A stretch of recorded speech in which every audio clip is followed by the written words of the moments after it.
चौकी एक बहुत क़दीम लाइब्रेरी थी जो कई सालों से बंद थी। हम उसको खोल के साफ़ सफाई करें। हमारा मेन कॉज ये है कि लाइब्रेरी को कैसा यूटिलाइज़ करना। उस बेसिस पे जो ना हम सारे स्कूल्स वालों को, काफ़ी मस्जिद के कमेटी वालों को एक प्लेटफार्म पे लाए और ये डिसाइड करें कि हम सब मिलके कुछ काम करें, जैसे आज के एजुकेशन के बारे में या मेडिकल फील्ड में, ये सब चीज़ों के लिए काम करने के लिए। लास्ट टाइम पिछले साल महमूद अली साहब भी आए थे, काफ़ी मजलिस के मैम के लोग ये सब आए हैं हमारी मस्जिद के लिए। एक हम ये चाह रहे हैं कि मस्जिद को जो ना एक ऐसा सेंटर बनाए जिससे जो ना नमाज के अलावा दूसरे फ़ायदे हो। जैसा कि ऑनलाइन क्लासेज आजकल जो ना लॉकडाउन चल रहा, ऑनलाइन क्लास की तरफ से जो ना पब्लिक बच्चे घर में पढ़ रहे नहीं।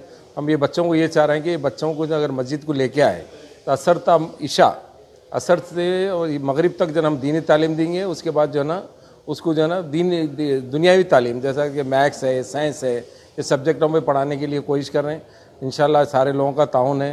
अल्लाह ताला से दुआ है कि अल्लाह ताला इस चीज़ में हमें कामयाबी दे। चौकी मस्जिद में एक मीटिंग मुनक़िद हुई जिसमें शहर के दानिश्वर हजरात से हिस्सा लिए और ये पैंडेमिक में हम क्या करें, कैसे इसको स्टूडेंट कम्युनिटी को हेल्पफुल बनाएं और मसाजिद का इस्तेमाल इसमें कैसे लें, इस मौजू पे अच्छा खासा डिस्कशन हुआ, जिसमें एजुकेशन के एतबार से भी और जॉब प्लेसमेंट्स के लिए और मेडिकल लाइन के लिए कई चीज़ों पे डिस्कशन हुआ। एजुकेशन लाइन के एतबार से ऑनलाइन क्लासेस बच्चों के कैसे लिए जाएं ताकि 8, 9, 10, 11th एंड 12th के क्लासेस ये बच्चे अपने पढ़ाई से महरूम ना होते हुए इसको अपनी पढ़ाई कैसी जारी रखें।